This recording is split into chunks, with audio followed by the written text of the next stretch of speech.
Donald Trump just paused all military aid going to Ukraine as his relationship with Zelensky continues to deteriorate. Zelensky's White House stunt backfires tremendously as Zelensky makes it clear that he is not serious about pursuing peace. As long as the United States continue to send military aid to Ukraine, Zelensky has no reason to seek peace because the war allows them to cancel elections and maintain power. The Trump administration understands this. So now that Zelensky made it clear that he's not serious about peace, they are now pulling aid funding. Because if you can't fight a war without military assistance from another country, you should perhaps try to pursue peace. The Trump administration even said that aid will resume if Zelensky makes it clear that he is receptive to peace talks with Russia. Europe, panicking at the thought of peace, has promised to pick up the slack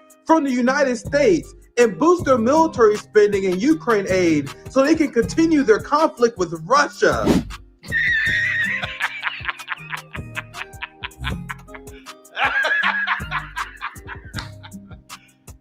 You serious? Bro, Ukraine couldn't defeat Russia with the United States assistance. So why does Europe believe that their contribution will mean anything? The only thing Europe is accomplishing is decreasing the quality of life for their people, as NATO leaders call for cuts in healthcare and social spending so they can increase their military budgets. Europe is a death code that is willing to plunge the world into World War III and possibly nuclear war because they are addicted with never-ending conflict and never-ending war.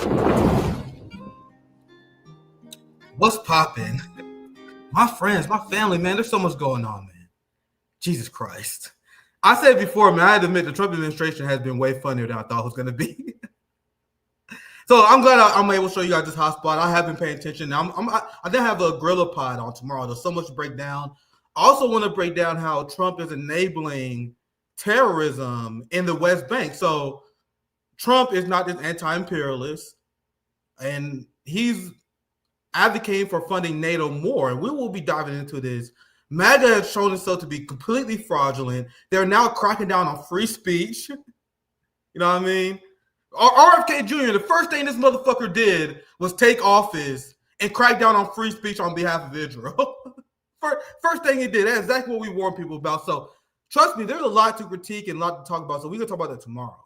But Trump pausing weapon shipments and him advocating aggressively for not just peace with Ukraine, but normalization with Russia is undeniably a good thing. So we'll talk about that more tomorrow. Today we have a special episode that was much anticipated, to say the least, man. For people who actually watch the channel, you know what I mean? It's not anything new. We had Eddie Liger and Noah on before, a part of the American Communist Party, who've been doing a lot of work, man. And I know a lot of people have critiques of the ACP, but I truly believe, and this is what I'm interested in. You know what I mean? I'm interested, and I think the most important thing right now as a Marxist, looking at the current reality that we're in, is that we need to form an anti-Zionist movement. Because as Marxists and communists, our first goal is to take out the empire, to be anti-imperialist. Because imperialism is a tool in the wing of capitalism. Right now, Zionism is the core wing of the empire. And it's the weak link of the empire. We are seeing the working class continue to question the support for Israel. We're seeing the global majority reject the Zionist crimes, the Zionist control of states. So I am a strategist. I'm not saying my strategy is right. I'm just saying that we are facing an empire, the likes that we never ever seen before, my friends. No theory can teach us how to overthrow the current combined NATO imperialist structure. We have the task that no working class has ever had to deal with, the most well-armed ruling class, the most morally bankrupt ruling class of all time that would easily genocide any resistance. So on the light of that, seeing what we're up against, knowing that the global majority is anti-Zionist and tired of the United States empire, my strategy as a Marxist, which I'm down to debate, which is why we have open conversations, whether I'm right or wrong, whether my guess is right or wrong. My strategy is to form an anti-Zionist, anti-imperialist, anti-capitalist movement. And that is my only litmus test, my friends. You guys understand the global majority. When you look at communists in Brazil who support Lula, when you look at many African leftists, a lot of people, the world is generally socially conservative, my friends. So I know people are uncomfortable with ACP and some of their socially conservative takes, but the global majority is socially conservative. So are United States leftists plan to cancel the majority of the global working class? I think in our strategy should be communication, conversation with each other, understanding with each other, because that's how we come closer. That's how we iron out the kinks. Whenever someone has a bad idea, you fix that with understanding. I live in Missouri, and a lot of people who are upset over conversations with other people they have political disagreements with, you notice that they tend to be in blue states. The people that I would never talk to a conservative. I would never talk to. They live in New York, surrounded by liberals. I always check their profile. It never fails. It always some fucking pink hair motherfucker from California. They're like, how dare you talk to a homophobe? Like, motherfucker, I live in Missouri. 1 out of 4 people. 1 out of 3 people is homophobic here. I know people in my family that has extremely suspect views, especially on trans issues. Are you telling me that I should cancel people in my family? I had a family get together where my cousin said some cringe shit about trans people and gender bathrooms and shit. Like, are we supposed to cancel? Is that the strategy of the failed U.S. left? Is to cancel anyone who have disagreements instead of having a conversation? RBN rejects that, my friends. The history of the Black Panthers, we reject that. Black radicals reject that. We are the minority. We are not privileged enough. White leftists, we are not privileged enough to dictate who we talk to cancel people, because I'm blacklisted. When have you guys seen me on any of these big shows? Conservatives are afraid to talk to me. The last time I talked to a conservative was on the Hill with Robbie Schwab, debating about communism, destroyed him. And then I was immediately put on the blacklist. What position are we in to play as gatekeepers, my friends? What we need to be doing as Marxists, the people who are shut out of the conversation, is to reach everybody. To support the potential and believe in the potential of the working class. Meaning if someone in the working class has suspect views that you disagree with, that you can reach them because you can appeal to their material reality and to understand that we need them in this anti-imperialist struggle.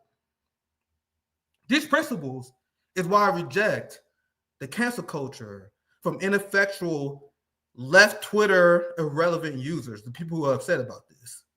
Because I will have conversations. I will talk to anybody. You know what I mean? People got to tell me beyond Jimmy. People got to tell me beyond George Galloway. I will talk to anybody who will listen to a message about class warfare, and we should do the same. Now, that's my intro. I won't bring my guests. I didn't plan on going that long. We have friends of the show. Once again, if you've been on RBN before, it'd be shocking because we had Eddie and Noah on. The only difference is they now have the American Communist Party. So welcome to RBN once again, Eddie and Noah. Look forward to chatting with you guys. I'm gonna pass to you guys, and whoever want to go first, feel free, because you guys founded Midwestern Marks. Once again, we had you guys on many times before, so this is not like this shouldn't be shocking to anyone who actually follow my work. You know what I mean?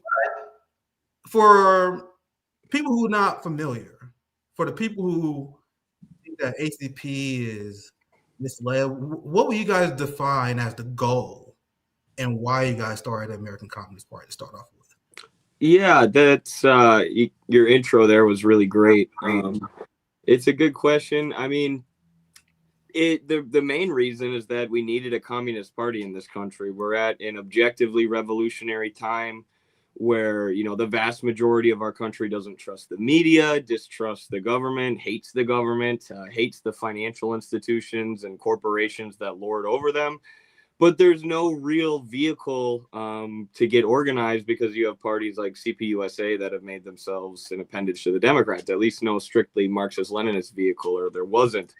And what that's led to, is a lot of that anti-establishment energy being filtered into the Bernie campaign, which, resulted in a whole lot of nothing. And then a lot of the anti-establishment energy on the right going towards MAGA and Trump.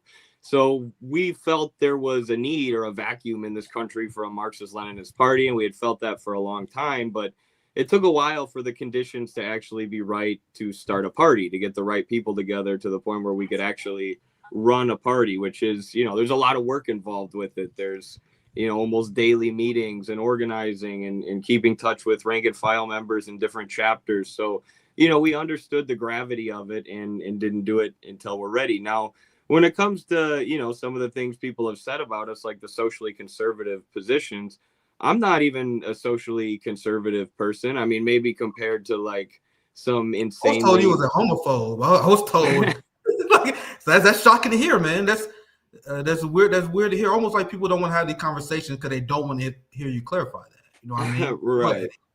Right. And I've been in favor of gay people being allowed to get married and having rights and protections my entire life. But, like you said, the main goal of a Marxist-Leninist party is anti-imperialism and advancing the class struggle. And if you go to acp.us and read the party program, you won't see anything about, LGBTQ issues or social issues. What you'll find are common sense proposals for how to improve people's lives economically, and for dismantling the U.S. empire. Now, our party doesn't discriminate. We have a position of tolerance when it comes to social issues.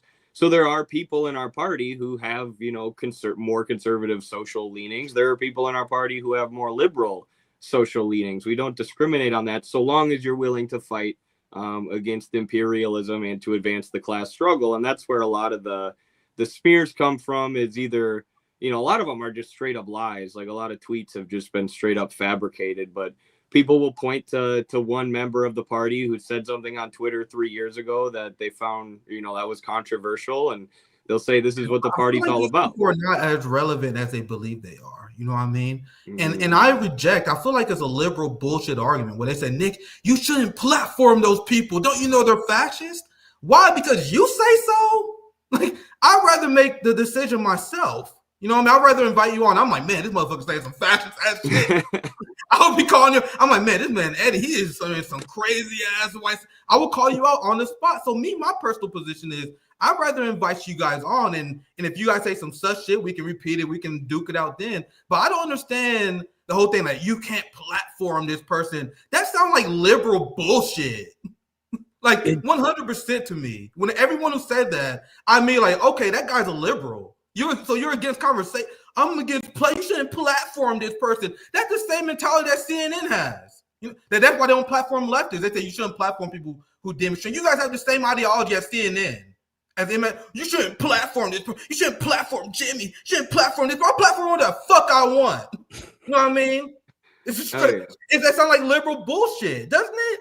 And I would die on that hill. You know what I always find funny is they seem to always want to tell us what to do with our things. Yeah, right? Like who are they? Like, I don't even know you. What are you telling me what to put on Midwestern Marks?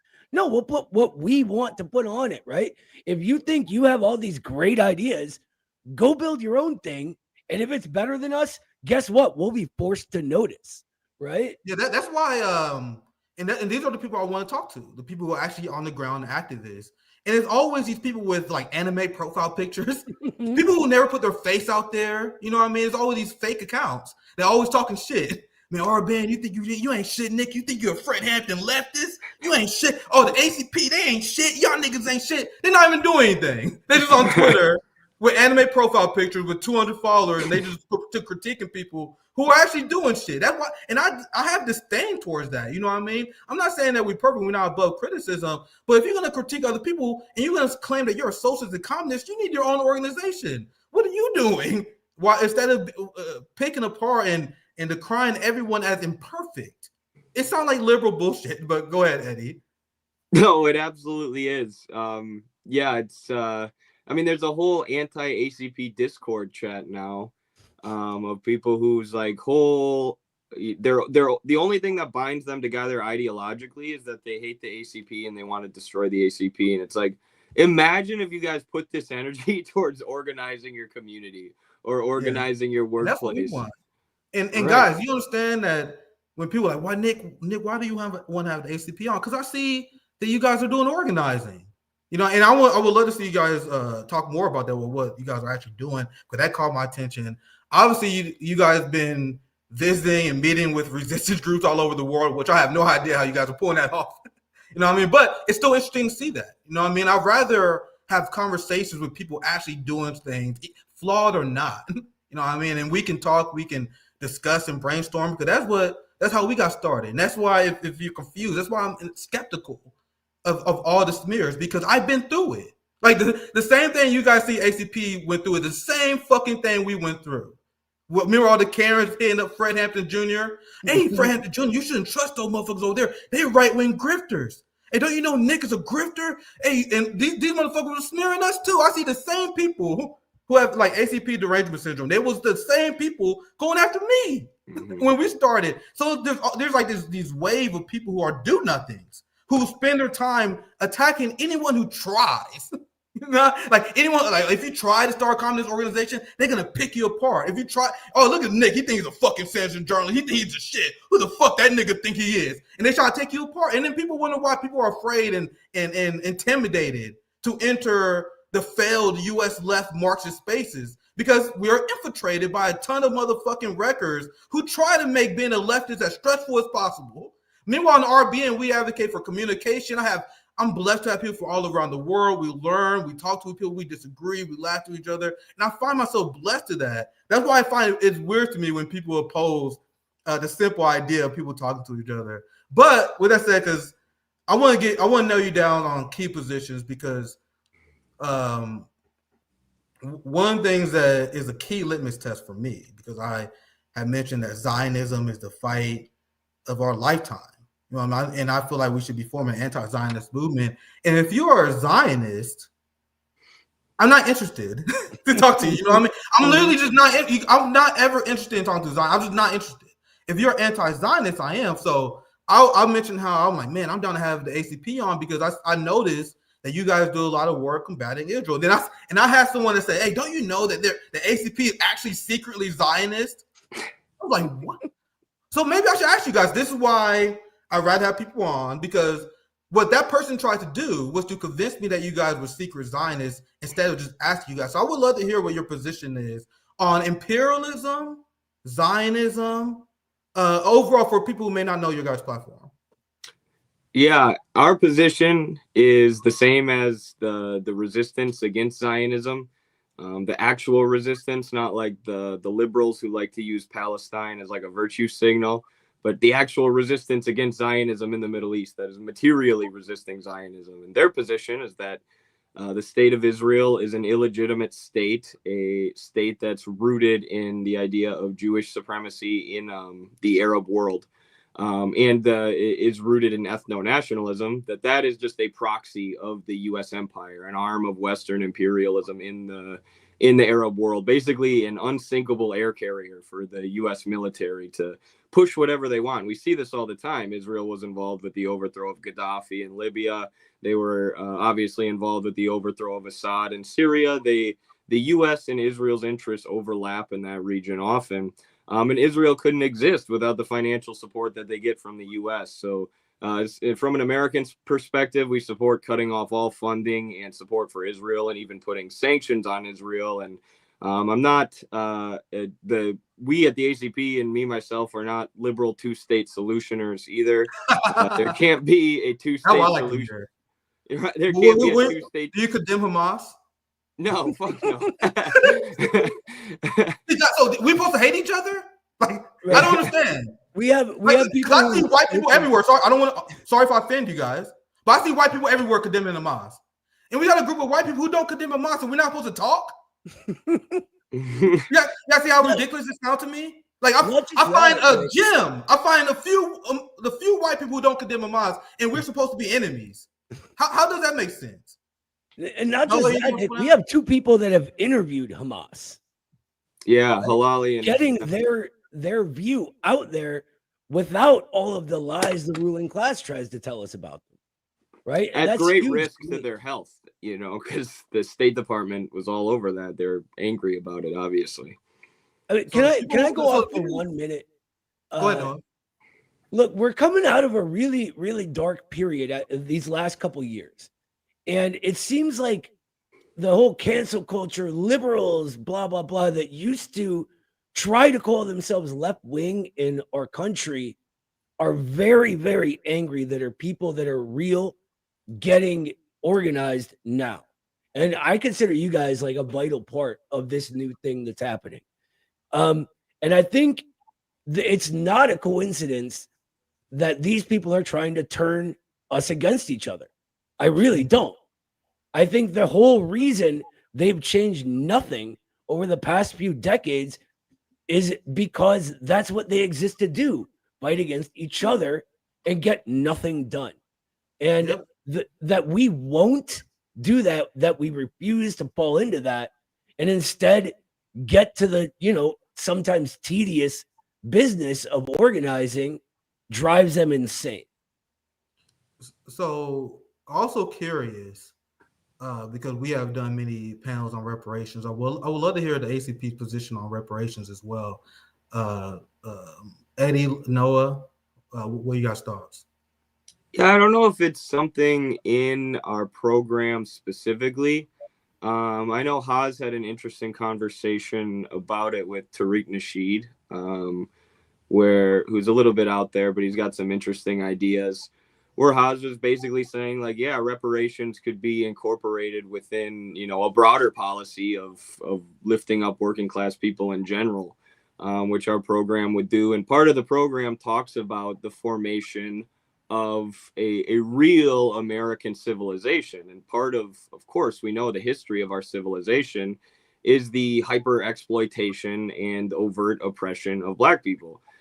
So, the unification of that American civilization involves overcoming a lot of those historical prejudices and historical, weights that economic weights or political weights that are on the shoulders of Black people. So I don't know if we have anything specific about reparations in our program, but I know the feeling of the leadership of the party is favorable towards it.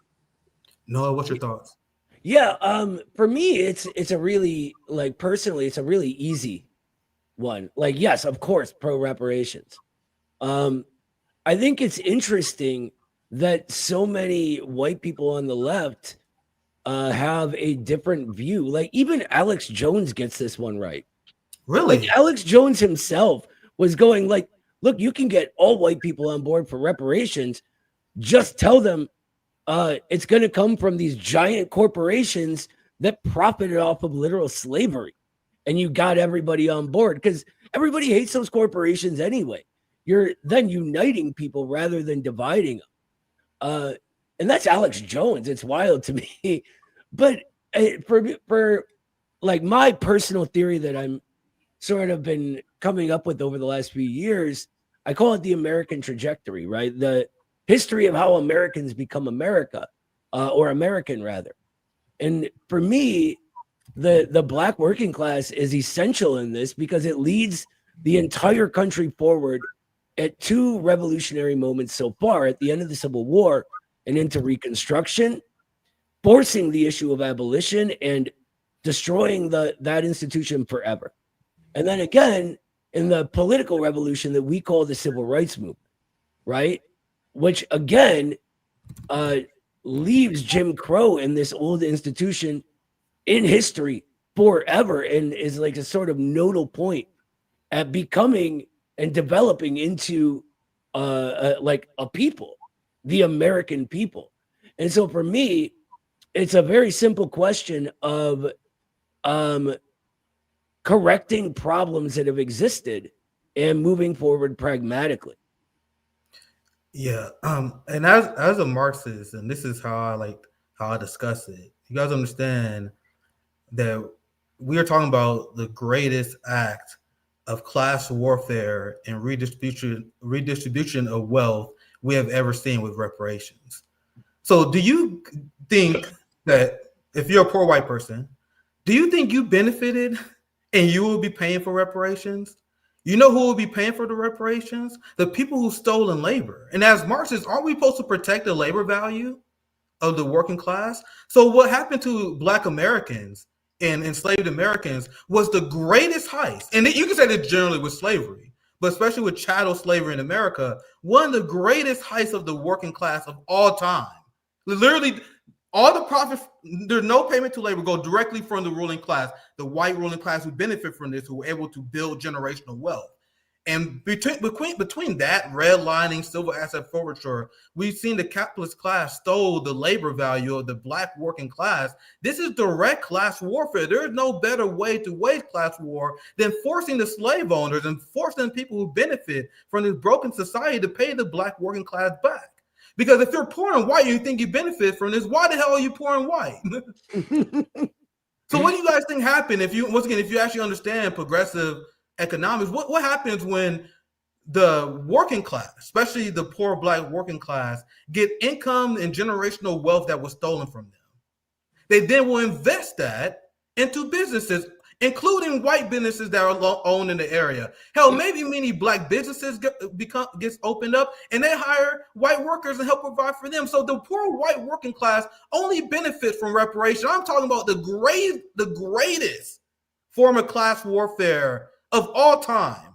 Wealth distribution on an epic level, which is why it's clear to me why capitalists don't support it. You know what I mean? Because they support exploiting labor. Capitalism can't exist without slavery. You know what I mean? So of course they would be against it. That's why it's always shocking to me when I see white leftists and other people who oppose it when it's directly related to class struggle. So that's my rant. If you want to chime in, feel free. I have to rant on that. You know what I mean? There's a reason the capitalist class too tries to use it as a wedge issue, and they, because of course they love to divide us by race. So they tell the white working class, look, black people just want to be given handouts, and it plays on the old welfare queen stereotype, and it says, you're going to be left poor and black people are going to be living in mansions. That's how they portray reparations. But like I said, reparations would be done within the context, at least in, if the ACP was to take power, within the context of redistributing wealth and land to everybody and giving everybody more opportunities and more abilities to actually get active in the economy. All it is living up to the promise of Reconstruction that was never fulfilled, that we're going to give you land and economic opportunity and benefits because those were stripped from you and your ancestors for many years.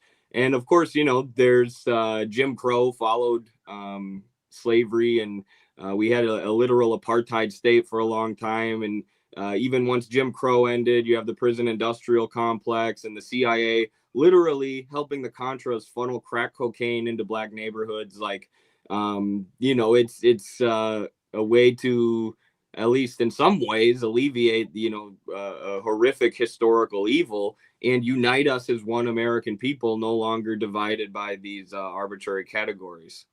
Yeah, well, I that was very well said, and I appreciate the sentiment. The only pushback that some reparation activists will give is that reparation is a debt owed. So I appreciate and I 100% support the idea of reallocating wealth to the working class in general, but that debt owed must be paid as well. But obviously that's a great sentiment, though.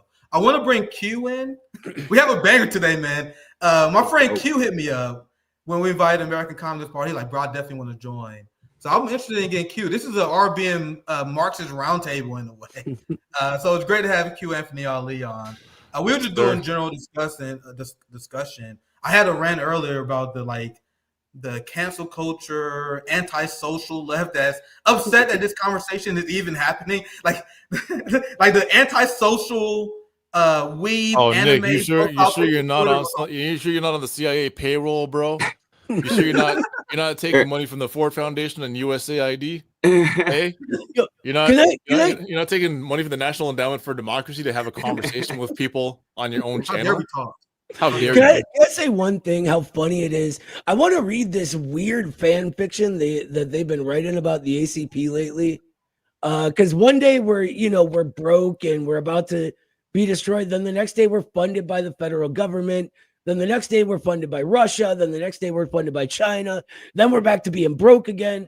Like, I don't like. I'm looking for a plot. It's really fucked up because a lot of people say, "Well, you can't have ACP on their feds." Like, y'all just fed jacking people, like just accusing people of being. You got to understand. Let me ask you something. Go, Q. If Nick, if you were to interview Bernie Sanders, if you were to interview Jasmine Crockett, if you were to interview Ro Khanna, people who literally work for the federal government, if you were to interview, let's say, somebody who used to work for, I mean, there's no used to work for, but you get the idea. Somebody who like used to work for the FBI and is now like a conscientious dissenter. Somebody who used to work for the military. So would people be giving you this much shit? No, I had Ro Connell on, a Democrat, a genocide supporter, and there was no anger. But no, because by the way. No, it's a cope. Here's the thing. And you know what? I'm guilty of this myself a little bit, but it's mostly jokes. And probably my issue over the last couple of years is because you know what happened with me and the Communist Party of Canada and how disenchanted I got with party structures because of that shit. So I kind of disengaged from almost everything, and everything just became a joke to me because it really was. But my issue was in doing that. I was just very loose with the whole like Fed talk. But for me, it was all jokes because it's like, well, nothing really means anything. But I see that people are really starting to take this shit serious with no evidence whatsoever. They'll just claim that X, Y, and Z group are Feds. Why? Because they don't like them. Now, if there's some aspect of the ACP that I disagree with, I'll have a conversation with ACP members and say, well, this is what I disagree with you about. Eddie, you and I have had conversations about the shit that I disagree with, right, regarding the ACP. No, I don't think that you and I have ever really had a conversation. Like, we've interacted, but we haven't really had conversations. I've had conversations with Haas. I've had conversations with Jackson. I've made my points of disagreement very clear. We don't really need to get into that shit because, I'm sorry, there is no leftist organization in the United States right now. No organized left to speak of. And to the extent that there is one, the Feds don't have to do shit because collectively in the West, we are so disorganized that they don't have to do anything to us. Yeah. They don't have to infiltrate organizations. They don't have to cause chaos and discord among these disparate groups because we already do that well enough to each other as it is. Where it comes to parties that shelter sex pests and sex harassers and literal rapists in their organizations, where it comes to a decentralization of organizations where one group of people in one region of the country is saying one thing and then somebody's saying the complete opposite in another region. You have, like, for example, like the New York DSA that's been just like cycling the exact same conversation on Zionism for the since basically Operation Protective Edge. And that's been going on, that was like 9 years ago. They've been going over that shit for a solid decade now. There's no need for the Feds to involve themselves because collectively we do a good enough job disorganizing ourselves that we're already doing the work for them. So when it comes down to brass tacks, what is it that we actually disagree on? Have an adult conversation about that. Get that Fed shit out of your mouth for a second and talk to people about what it is that you actually disagree about. Be an adult. Yeah, and a lot of people treat organizing like high school. That's where they peaked. They missed high school. So when they got into political organizing, they treat it like high school. You got to be in little cliques. Hey, man, I don't like this person. How dare you have him on your show? And Q, I was talking about this earlier. I would like your thought on it because they say, Nick, you can't platform these people. They're fascists because I'm supposed to take their word for it instead of investigate for myself. That's what a true leftist is supposed to do, apparently. Just take people. So instead of bringing them on, they said, Nick, you're not supposed to platform them. To me, that sounds like liberal bullshit. You know what I mean? And I would love to, and I had Jackson Hinkle on, and there was so much backlash, and it was in the conversation about me pushing back. Like, it was mostly very contentious, and there was people that was just sad, and me just doing that. And that's why I see it was obvious, a coordinated attempt by the people who don't want best for the left to get people to factionalize themselves. And the people who want the left to be weak in the United States, they're more than happy to do that.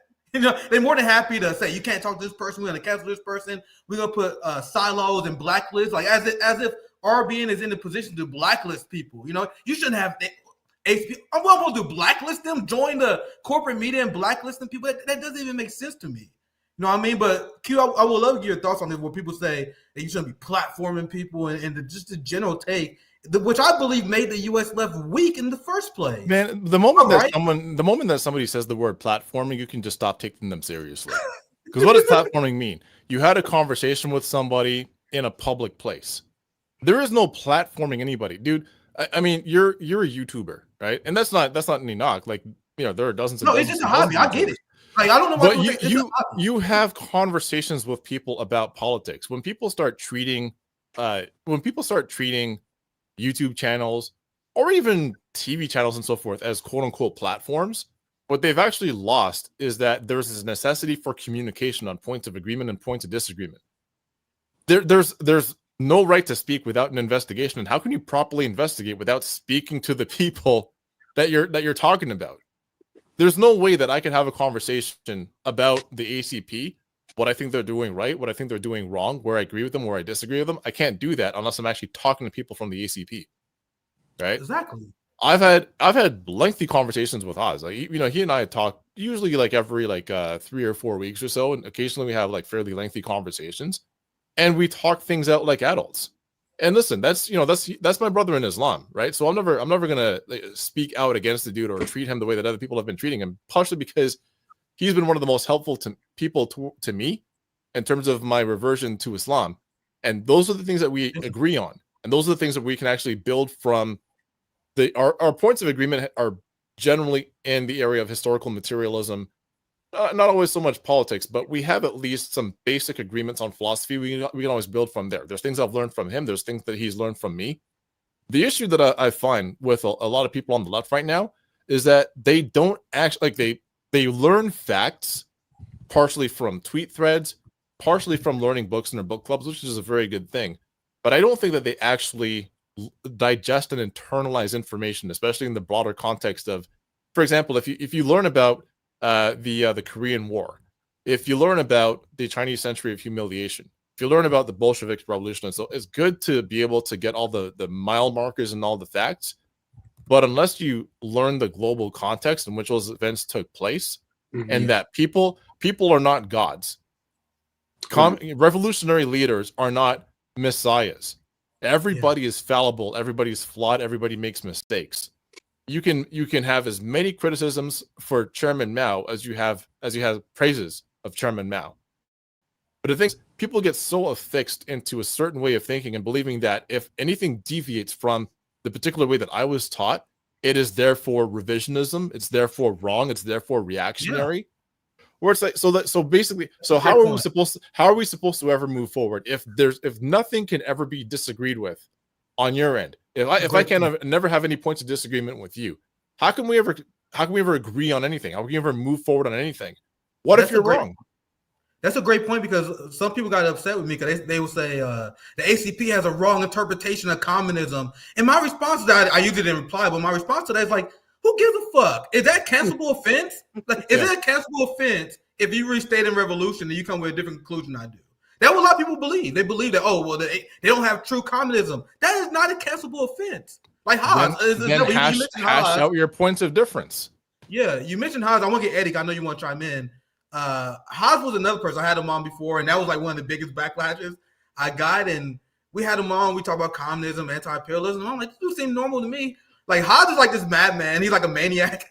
But I see him like debate like right-wing capitalists. I see him like argue with right-wingers all the time. Haas is just some dude who loves Stalin and like to argue with people.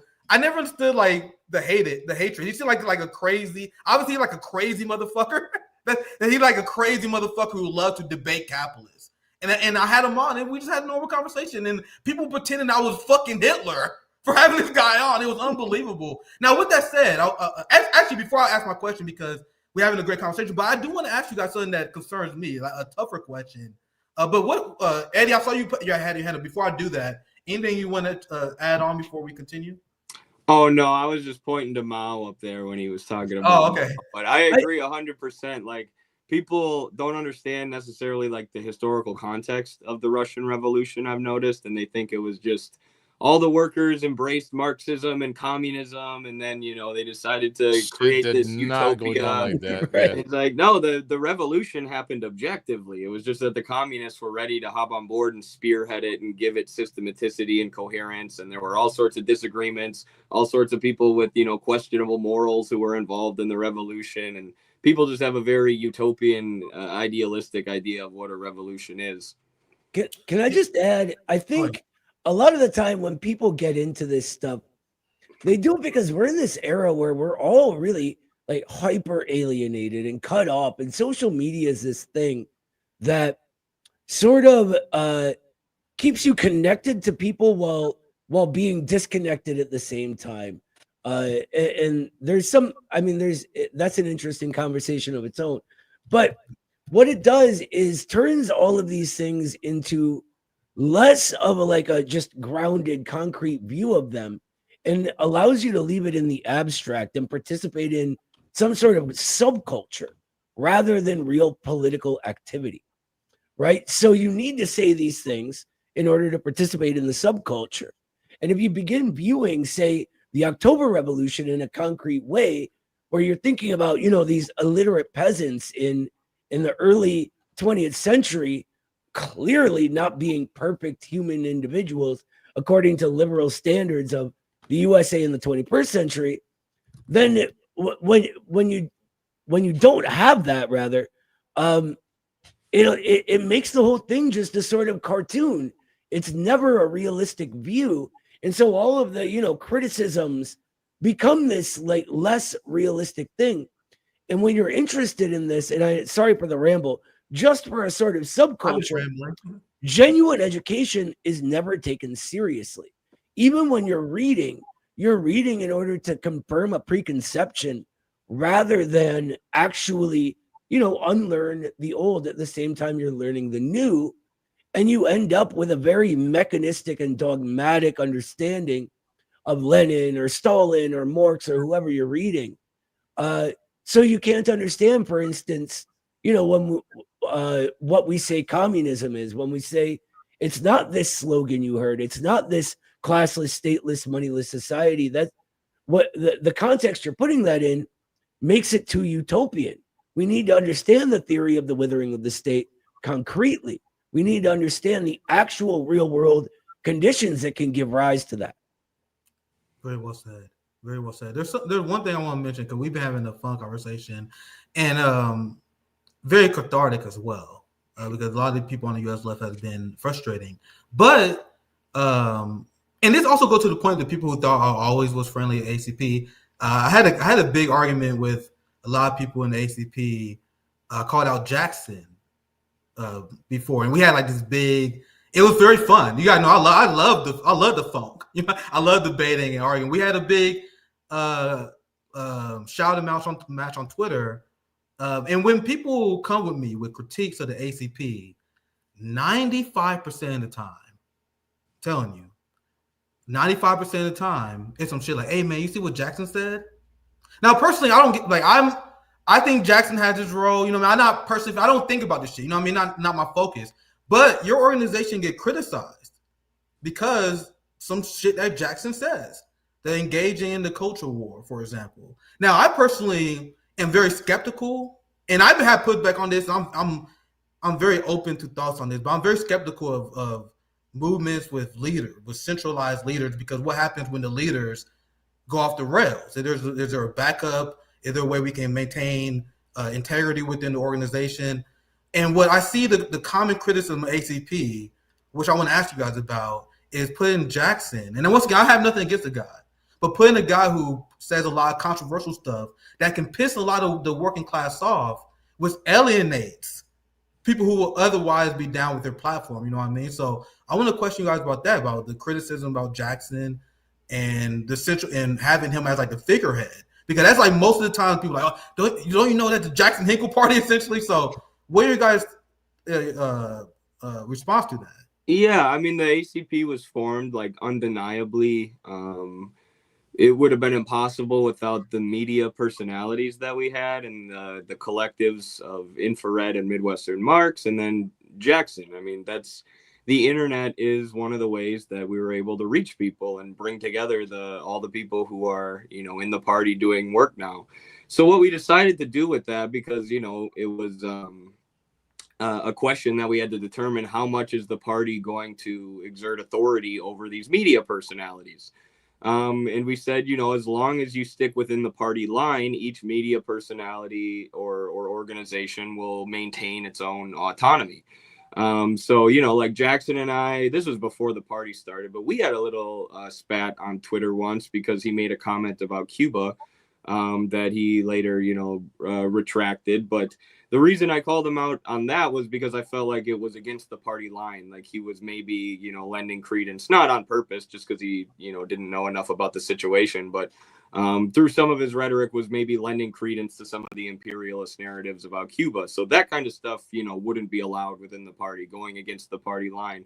But when it comes to some of the other stuff Jackson tweets, like, his association with Alex Jones or other controversial figures, or some of his positions on social issues, we, largely give the different media personalities autonomy. And on some of those positions, I agree, some I don't, but they're non-primary contradictions. The primary contradictions are imperialism and advancing the class struggle, which are two areas where I always agree with Jackson for the most part.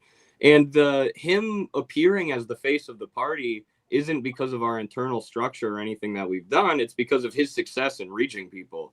It's something that's happened objectively because a lot of people are drawn to Jackson's message and what he's putting out.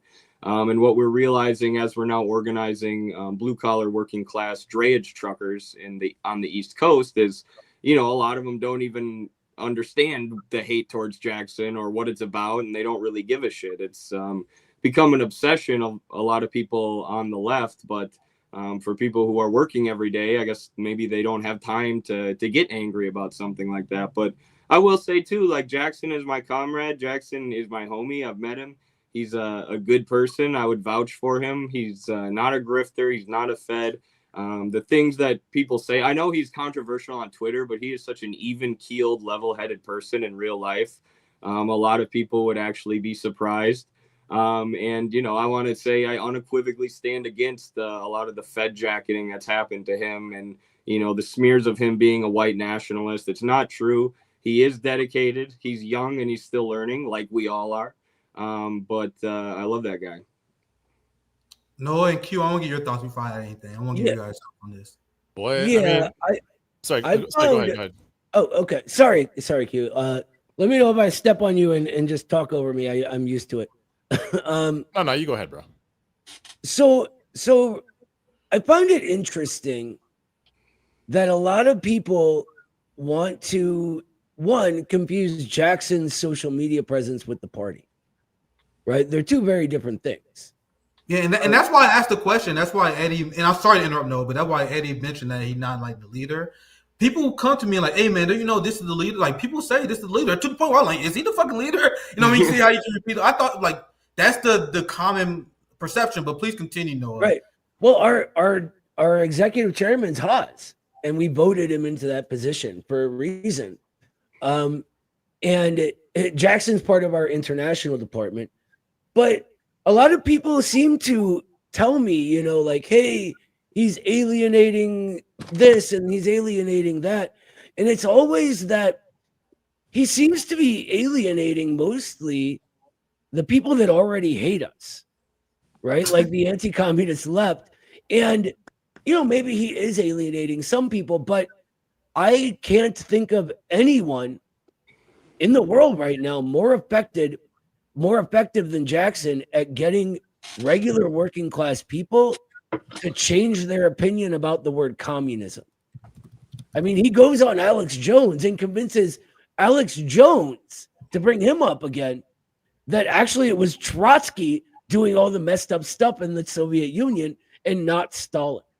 And that's millions of people watching him who are getting their minds changed bit by bit, right? Who are seeing this guy saying, yes, communism is good. Yes, the Communist Party is good. And because he's able to go into those places where none of the people complaining about him would ever stand a chance, he's very effective at doing that. And I see they usually preach to the choir, right? They're like, we are leftists and we say the leftist thing. Well, good. But how is this moving the class struggle forward? We can all play different roles. If you want to be the cheerleader for us, that's great. But Jackson excels at what he does. He was the most viral account on all of Twitter a few months ago. So, like, the way I see it, until they can do better, then there has to be some flaw in the way they're doing things compared to the way he's doing things, and they're just unwilling to admit it usually. Yeah, Jackson has a lot of success. So who am I to say? But I'll just say my critique, this comes from me, and this is why I called him out for last year, is saying that white people have it worse than black people, him joining the right wing, supporting George Floyd. And once again, that's something that I got upset a bit, because I said that is a strategic blunder, because there are a lot of black radicals who will never forgive him for that stuff. You know what I mean? So that hampers the organizing capacity of ACP, because the theory that he has, that I debated him on the show before, like, we need to be appealing to workers' material interests. We shouldn't be appealing to their bigotry. And there was a time where he was trying to appeal to the bigotry of the white working class, and that alienated a lot of people. And that defeats the entire premise of that strategy. The strategy is that we got to show that the white working class that we're not social justice warrior liberals, but in the process of doing that, you alienated people who also be part of the struggle. That's what I Q. I know you want to chime in, and feel free. You guys can respond to that. That's just a critique come from me, and I have no hatred for Jackson, guys. By the way, these are just critiques. I think he's doing a lot of crazy, amazing stuff, but that's just a legitimate critique I have. I think that's a helpful critique. I think that's a helpful critique too. Like, that tweet was from 3 years ago. I don't think Jackson would agree with it anymore. You know, he's professionalized in a lot of ways and refined his rhetoric as he's grown and learned more. And that's the thing. Like, if you never would have had that debate with him, maybe he never would have changed strategy. Because I agree with you. Like, appeal to the material conditions, not the bigotry. That's such a good way to put it. And I wonder if that sunk in with Jackson and was part of the reason. I haven't followed that closely, so hopefully he did change. You know what I mean? I'm not obsessed with him. Like, there's a lot of like obsession. The people like that's why people like, did you see this tweet he said? I'm like, no, I did not. I don't focus on it like that. But Q, I know you've been waiting for a while, so I want to get you in here, and then we can keep the panel open. I know Eddie, you want to leave here soon. Just let me know. Yeah, I gotta head out. Sorry, but no, yeah, let's dismiss Eddie, and then we can continue the conversation with us two for a little bit longer. Cool. Any last word, Eddie, and then Q? Sorry, I'll get you right here. Any last thoughts before you had to leave? No, thanks for talking, guys. I really wish I could stay. This is the best conversation I've had in a while. I wish we could go for 3 hours, but he's got to go break fast for Ramadan. That's why he has to go so quick. You know? Yeah, thank you, Eddie. I don't have anything else. ACP.us if you're interested. Subscribe to RBN. Follow Q on X. We'll see you later. Thanks for having me on, guys. All right, Q. Thank you. No, yeah, a lot of thoughts. Feel free to chime in. Oh, I mean, I had a very similar critique to what you said. Here's my thing. And I think people who know me know this about me. I on the one hand, I will critique the hell out of intersectional politics, out of like liberal left politics, progressive politics, and so on, because what it often does is elevate what are essentially secondary antagonisms, secondary contradictions, up to the level of primary contradictions, to the point where it's almost as if we can simply not get along together. We can simply not coexist together. For example, intersectionality, I believe, thin slices any segment of the population that you could possibly imagine based on what people perceive to be privileges. I think it is completely fair, and as a matter of fact, I encourage it when people critique intersectional politics. You could have two people who come from the same household, but one person might have male privilege, one person might have pretty privilege, one person might have colorism privilege, one person might have, you can imagine whatever kind of privilege you want and say, you are different from me because you enjoy this kind of privilege and I do not. Therefore, we don't have anything in common. And yet they'll find common bonds with people from classes above them, from the ruling class. So you have two people from the same household that cannot get along. They cannot see eye to eye, but then they have something in common with celebrities. They have something in common with politicians.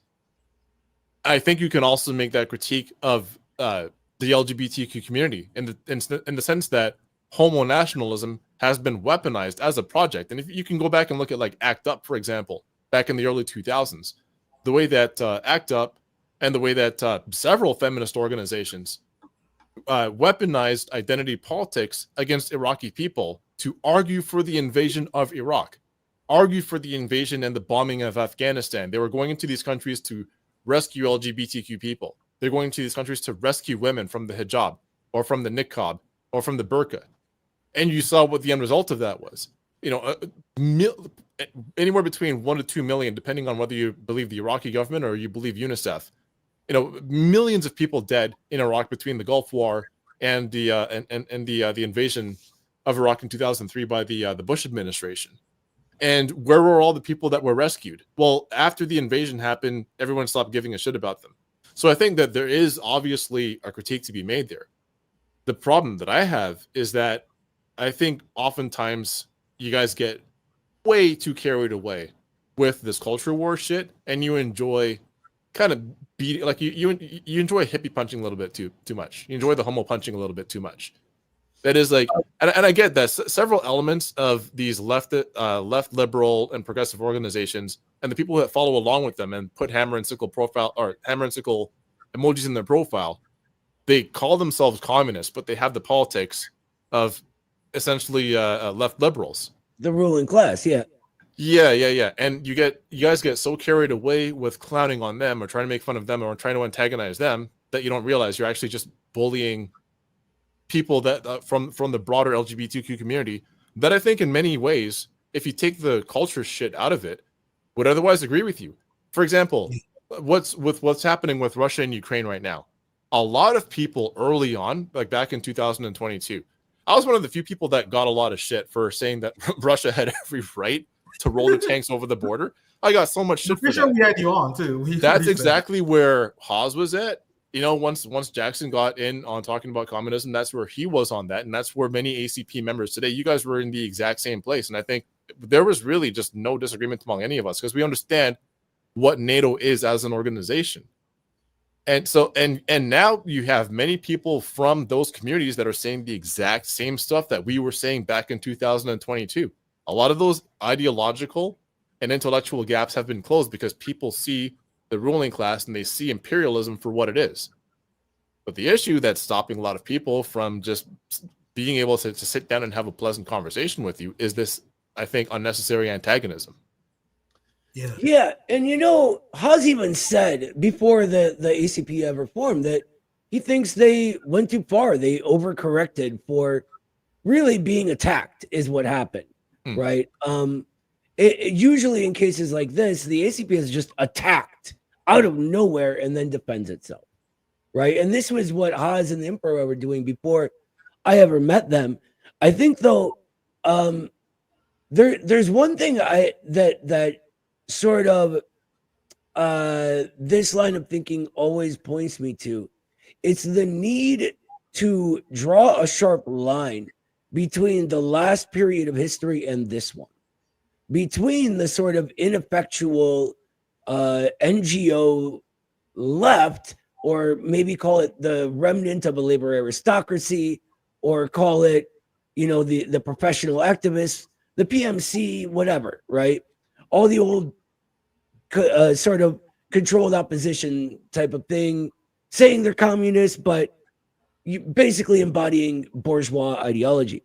They're petty bourgeois. Like they say they're communists, but everything about their demeanor, their language, their politics screams at the very most social democrat. But they are essentially they're apparatchiks for the Democratic Party. We know what they are. And a lot of the time they're rabidly anti-communist when it comes down to the real substance of it. And so when speaking to just regular working class people who usually, when they know of these people, dislike them, there's a need to draw a sharp line between them and this new thing taking shape these days that I'm proud to be a small part of, And so I think that in doing this, I always try to address it in a general way, right? Like I'll use a more inclusive language, like we have this problem, the left has that problem, etc. But because of the hyper individualism within that sort of bourgeois ideology, people take it as a personal insult. And this becomes a sort of ongoing back and forth that never ends. I don't know a good solution to that problem, because when you don't respond and you don't say, well, here's the Marxism, right, or whatever, it begins to get overwhelming. And then you have real infiltrators, real, apparatchiks of the Democrats and other organizations pushing that and blowing it out of proportion and making it look bigger than it is. So it's a really, really tricky question to me and a hard sort of tightrope to walk. Yeah, no, I totally understand. One thing I would say, and I agree with everything that you're saying right now. I think a lot of it is really just it's maturity. The other part is, here's the other part. I think if you're not familiar, for example, with the politics of the Marxist-Leninist Party in the UK, they say pretty much what it is that people think that the ACP is saying in America. The KKE, the Greek communists, say the exact same stuff. They're you know, they I think can be wildly intolerant of the LGBTQ community. I understand where their logic comes from. Personally, I don't agree with it. But here's the thing, man. I'm not willing to let my feelings get hurt like that. As a matter of fact, most of that stuff just completely washes over me. Like, yeah, I'm part of the LGBT community. I'm part of the Black community myself. But frankly, I can also see where attaching yourself to these identity labels ends up causing you to support bourgeois politics that, like, it's not even that it's just harmful. It causes mass death. Look at the amount of times that we had to go through cyclical discourse online where people were saying that they don't support the Free Palestine movement because Palestinians are anti-Black.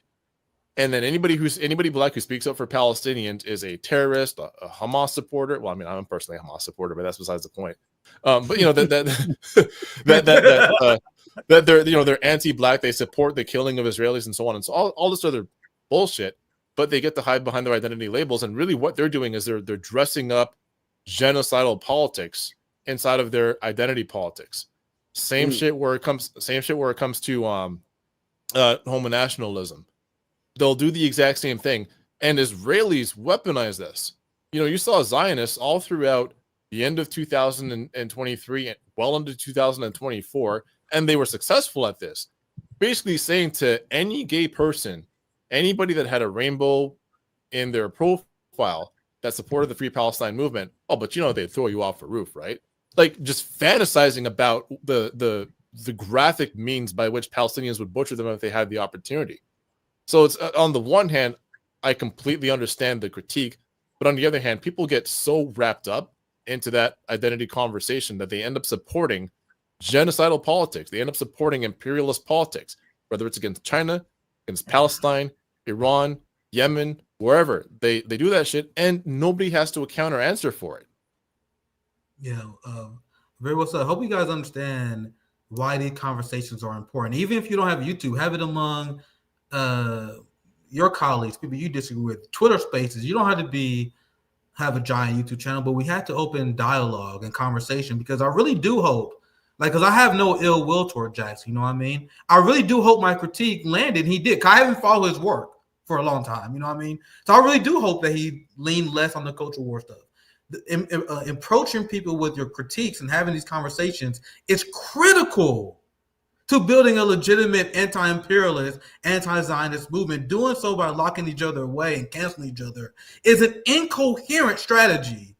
It's an incoherent strategy in a country where true left-wing politics is suppressed and still is in the minority. You know what I mean? So if you have a rabid hate boner for me, for ACP, for whatever any of these groups are doing, if you like, Nick, you fucked up with RBN. Yeah, you fucked up. You're doing a horrible job with your mutual. If you're like, fuck the ACP, I implore you, and I say this on my show all the time, show us how it's done. Stop. If you're a socialist and you're a communist, you're not a part of an organization, you're not building an organization, that is what you should be doing.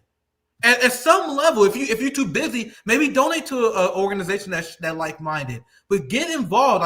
There's nothing more frustrating to me than people who just stand on the sidelines and ankle bite people. You know what I mean? So embrace conversations, build and join the org, and get involved, because right now we have a violent empire that's crushing the working class, the likes we have never seen before. They committed a genocide on live stream, attacking international courts. We have a violent, malicious ruling class that's trying to start World War III, but you guys are trying to siphon each other into little individual holes and little individual groups. It's an incoherent strategy, and at RBN, we reject this, and I really hope you guys do too. Now, Q and Noah, before I get to super chats, because I see we got quite a few, Any last thoughts? Because I know we talk about a lot. Any last thoughts that's on your mind before I get to super chats? Let's start with Q. Then we go Noah. Oh, sorry. Could I say one thing? Because something you said really resonated with me, Q. Where you said a lot of this is a maturity issue, and I think that's like often something we say reflexively, but don't think very deeply about. Most of these people like involved in this whole thing are young these days, and it's something that just sort of you think about and correct organically over time. But the last thing I want to say on it is people sort of never mind. If you want to go into the super chats, Nick, I don't want to like we got no rush. Okay, like if you guys got time. But I got another 2 hours actually before I have to do anything. So I'm good. Feel free. I want to hear what you have to say, Noah. You go ahead. Yeah, and then Q can go after you, Noah. Okay, cool. So I think there is baked into modern bourgeois ideology is this inherent sort of back and forth making mistakes of intersectionality as a theory and sort of subculture, for lack of a better word, for just being gay or being a trans or whatever you want to call it, right? And I think it's really important to understand the difference between the theory and that, because people will say like, oh, well, if you're a Marxist and you don't accept intersectionality as a fundamental premise of how things are, you shouldn't, as a Marxist, you should not accept intersectionality. Exactly. Yeah. Right. And I think it's completely non-dialectical. Especially when people like, Jordan Peterson and them are saying this is Marxism, you should probably think, okay, this clearly isn't Marxism, right?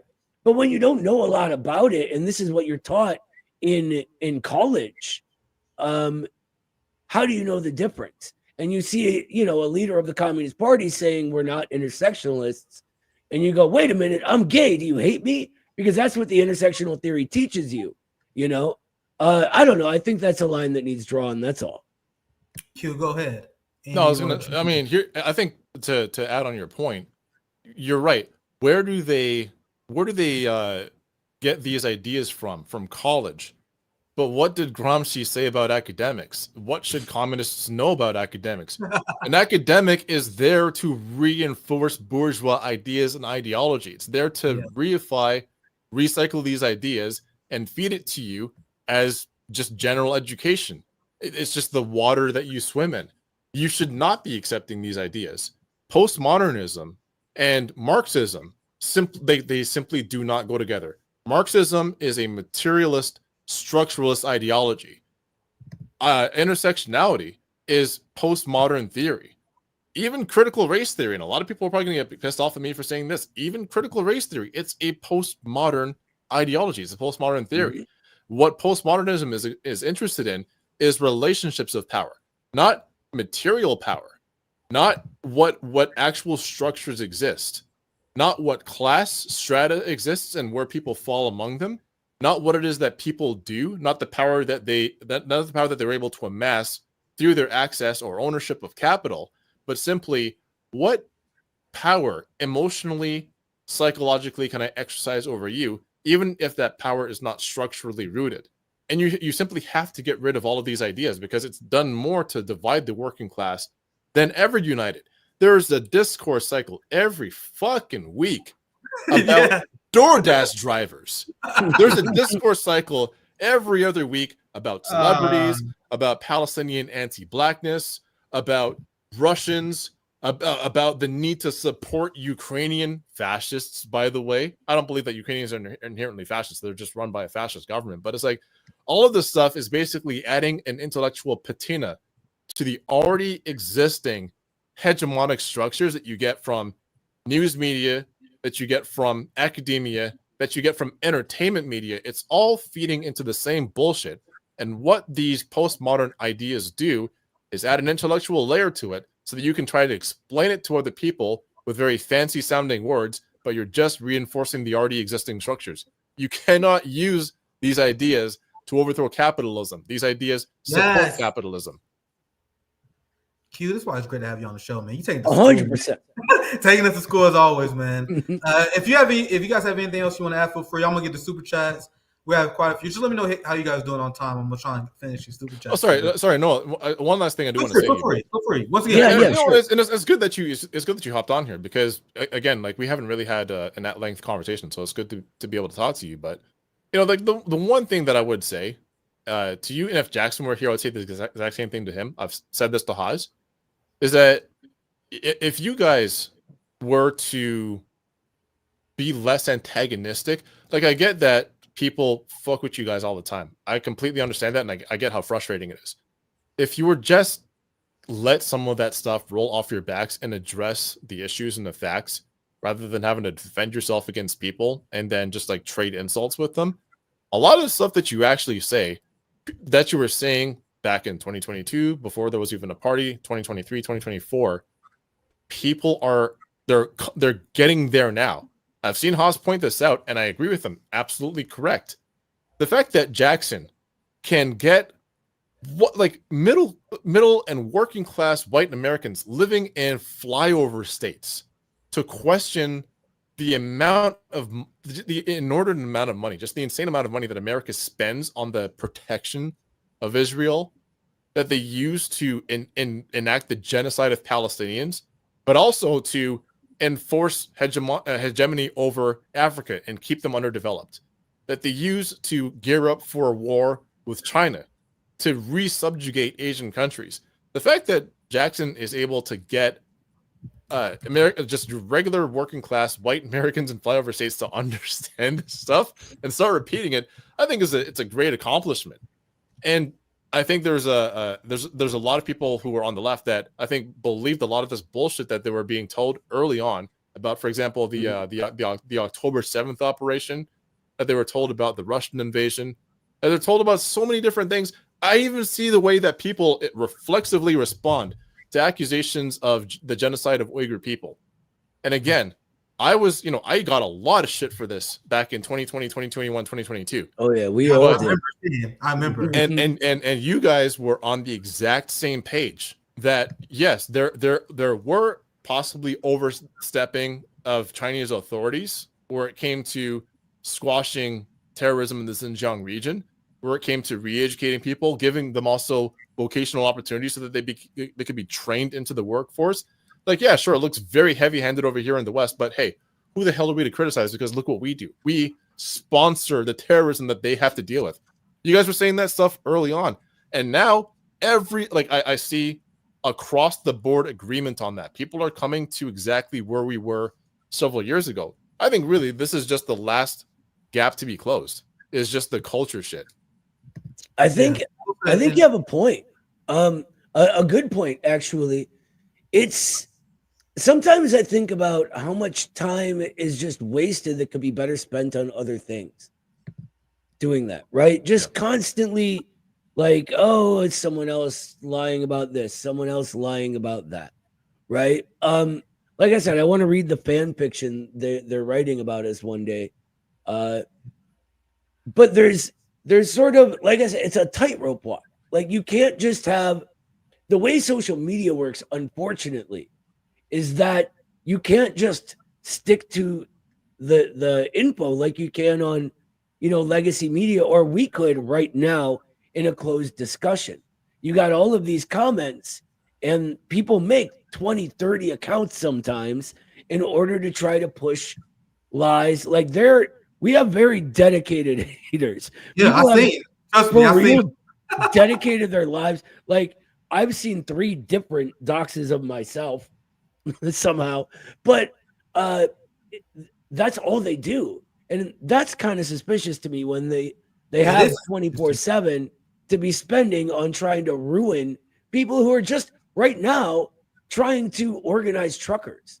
Like that's actually why one of the reasons I was excited for coming on tonight. I wanted to talk about the drayage trucker organization, right? But we had to talk about all this because it's also important. And when they do that, I think that's part of the point, is wasting our time and energy. And so, I mean, I'm not perfect. I'm open to suggestions. You know what I mean? Like, I don't know a good solution to that. Yeah, in regard to what Q said, and I agree with a lot you said with letting a lot of this slide, because I have, and people wonder why I have sympathy for you guys, because I tell you guys, I went through the same thing. You guys seen with the Fred Hampton Jr. shit where a bunch of Karens lied to him. Now we're friends now. We passed up, we met with them because we had a good friend who was close to the chairman who explained to him what happened. Like Fred Hampton Jr. not that online, so he saw a lot of people like, "Hey man, don't lie with these people. They're grifters." These are the same fucking people. I'm telling you guys that attacking the ACP. You know what I mean? Mm-hmm. And what I would suggest, and I agree with Q, what I learned, and when I was going through this period of being smeared, and this is why I'm very skeptical of just blindly believing smears, which people want me to do. I was like, no, I'd rather have them on and have them explain it because I went through the same fucking thing. So what I did instead of assessing with the people who will smear me, because if you're not on Twitter, you have no idea what I'm talking about. I have 150,000 followers, and there are a lot of people who fucking hate my guts because of it. They think I'm a grifter, and every time I was smeared, what I did instead was put on another banger. They smeared me. Anybody who takes a put on another banger. Another banger. A public stance. Another banger. I remember in Q. Sorry, I'll get right to you, brother. Go ahead. I remember, and this is clear to my head, in 2002. When I canceled on corporate media, Brianna Joy Gray announced that I would be joining her on the Hill to discuss Venezuela. And I will never forget it. We covered at the time. The reaction that Brianna Joy Gray got was insane. It was all these people saying, "Hey, bro, how dare you fucking platform Nick? What the fuck is his credentials? He don't know fucking shit. He's just some guy who's a grifter." And people was giving Bray a lot of shit for inviting me on. Then what happened?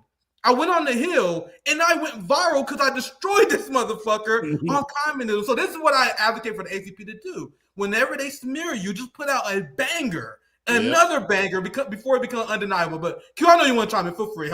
I was gonna say, like, that's that in a way that I see that that's what Jackson did by going to Syed Nasrallah's funeral. Right, for as many people as were mad about that, but I pointed this out on Twitter. It's just amazing the difference that you'll see for people who are reacting to that in the English language and people who are reacting to that in the Arabic language.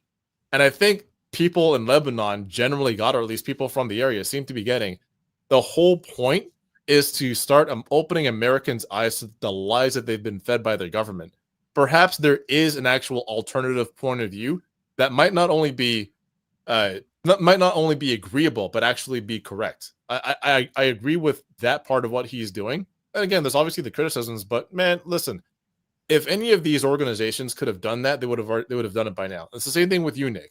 You know, when I remember when Brianna invited you on, and I remember how mad people got about that shit. Yeah, remember, you and me were following each other way back before you even had this show. Like, you know, back when you had a smaller account and whatnot, and you were learning things and making mistakes, just like I was, a smaller account and I was making mistakes. All of us are going to fuck up at some point along the way. But I remember people's reaction to you, and it's like, what is wrong with you guys? What is wrong with him going onto a national platform to explain an alternative point of view that against the American propaganda about Venezuela? Why would you not want somebody to go on there and talk about that? You know what I'm saying? And they said I wasn't qualified, and it's always rooted in classism. Because, I have a thick Midwestern accent, little speech impediment. I'm a college dropout. So they like, I would like to see this Negro's credentials before he speaks on a national platform. I'm not bullshitting. That's literally what people were saying. They were saying, pretty. Why would you invite him on? What has he done? Yeah. And this is the gatekeeping. The professional managerial class. What has this guy done? What has Noah done? What the fuck? High school cafeteria politics is all that is. I don't think I like this guy, and you shouldn't either. So it's you're just like touching your lanyard the whole time. Yeah, if you guys know on Twitter, you missing out. But I straight up look down on. Go ahead, Noah. And then sorry, I didn't. I straight up look down on people that are asking for credentials. That's ridiculous, right? He speaks for his work, speaks for itself. And if you don't have the work and all you have is credentials, it says something about you, right? I'm hated by a lot of academics because I don't respect them just because they're academics. Same. And it's the same thing, right? Like, big deal. You paid a bunch of money for a piece of paper. I can read all these books for free. right? You paid a bunch of money to get people that already agree with ruling class ideology to tell you that you are very smart in reinforcing ruling class ideology. Congratulations, academics. Right. Good job. And it's always English majors. You know, Oh, yeah. it's sometimes it's social studies majors, but oftentimes it's degrees where it's just like, what are your credentials exactly? What do you know about this shit? I'm not gonna be sitting here being condescended to by a fucking English major. Get out of my face. This is a great conversation, guys. I'm gonna get to some super chats. I wish I could put more comments up, guys. I wish I could have interacted more because the chat has been pretty based. You know what I mean? I wish I could have interacted more, but let me read some super chats. Feel free. If you guys want to chime in, you can interrupt me. I'm gonna try to get through these as fast as I can. But if you have any thoughts, feel free. I'm gonna go in order. Thank you for the 999 BC. Nick, I am a right-leaning guy, but I have so much respect for you. Appreciate you, brother. It's so nice to see that brainy, power confronting Gore Vidal style left isn't dead. Many blessings. Blessings to you. I appreciate it. Thanks for the 2036. This is a solidarity super chat. Gorillas and Sons.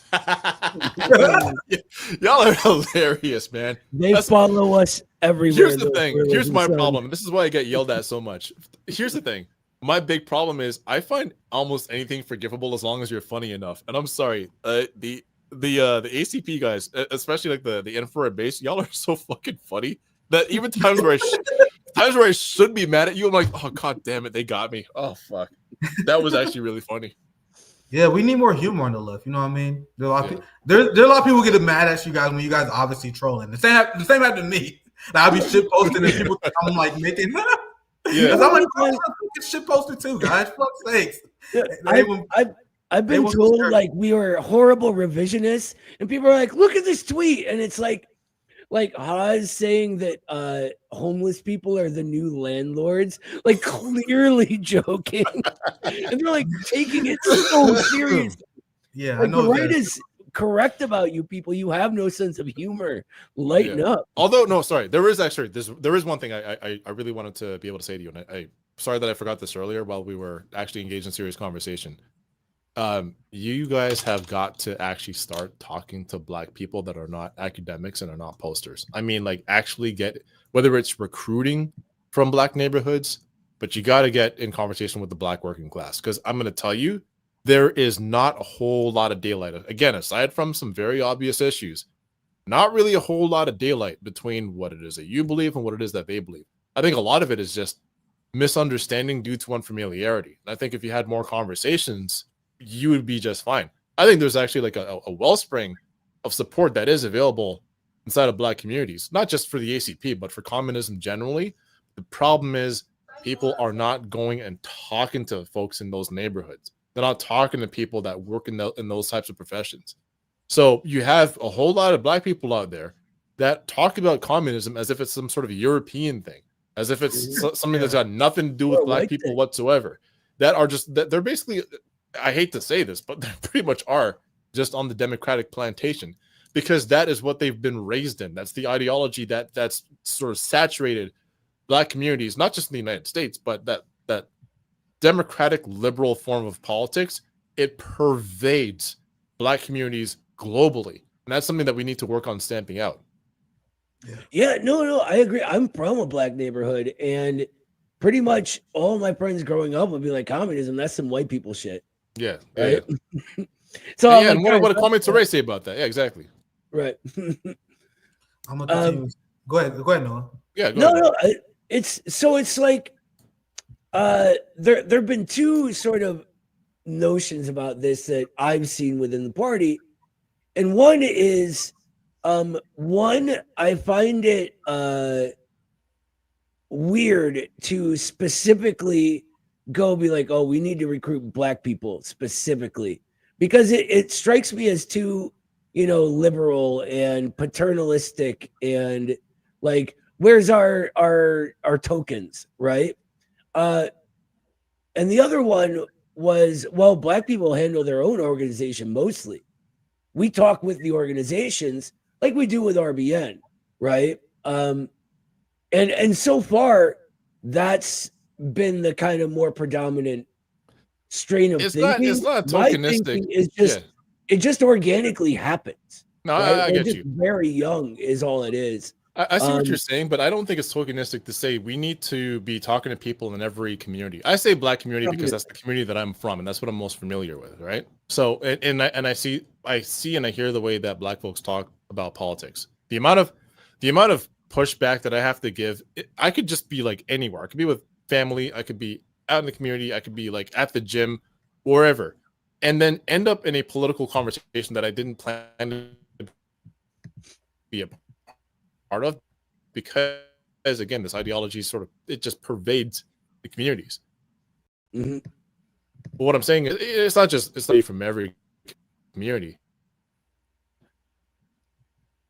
But I discussed this with a few members previously. The thing with Black culture, and this is globally, it's not just in America, Canada, wherever, it's globally. The avenue for cultural hegemony since the 1960s onward, the avenue towards cultural hegemony has almost always traveled through the Black community. So it's not a matter of, hey, we need to get Black people on our side so we can show them off in our pictures. It's like, no, you need access to that cultural capital that is naturally developed inside of Black community, because that's how you communicate a message. That's how you push out a message. Not just a matter of getting people on board the organization. It's also getting these ideas into the Black community as well, because that's what is broadcast globally. My family comes from a very small country, Jamaica, geographically, tiny country, but the amount of cultural output that it has globally, it's just far beyond what we should be capable of. Why? Because Jamaican culture and African cultures generally have the ability to transmit and communicate ideas at such a rapid pace and are received so easily that is something that capitalists have they've already figured this out. Capitalists are already massaging their messages into Black culture. What I'm saying is we need counterculture. We need counter messaging inside of that community. That's why I bring that up. Yeah, go ahead, Noah. Yeah, I mean, American culture is very similar, right? Like we often say, like America's a Black nation because its essential character is Black, and you see it in our culture, right? I think that a lot. I don't want to act like we have no Black membership. We do, obviously, right? I wonder though, what a sort of, I don't know, future organizational sort of drive, I guess is the word I'm looking for, towards the Black community would even be able to look like, right? Because a lot of the time you get, what I said at the beginning, right? Like, oh, that communism, some white people shit, right?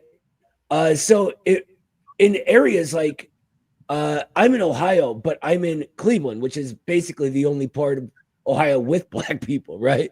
But what about in Southern Ohio? Like, to go, it seems very like, why wouldn't we go and talk to the organizations already existing rather than, trying to create organizations specifically targeting at the Black community? I don't know. It's a question that I haven't really thought much about because it's mostly just been organic recruitment to me. Yeah, that was a few of the criticisms I saw of ACP. They said ACP, that was so. I said it many times before. Can you guys hear me? Yeah, your connection spazzed out for a second there. Yeah. Okay. I'll just repeat what I was saying from the beginning. I seen that criticism of the ACP where they say the ACP is extremely white, and my response to that generally is so.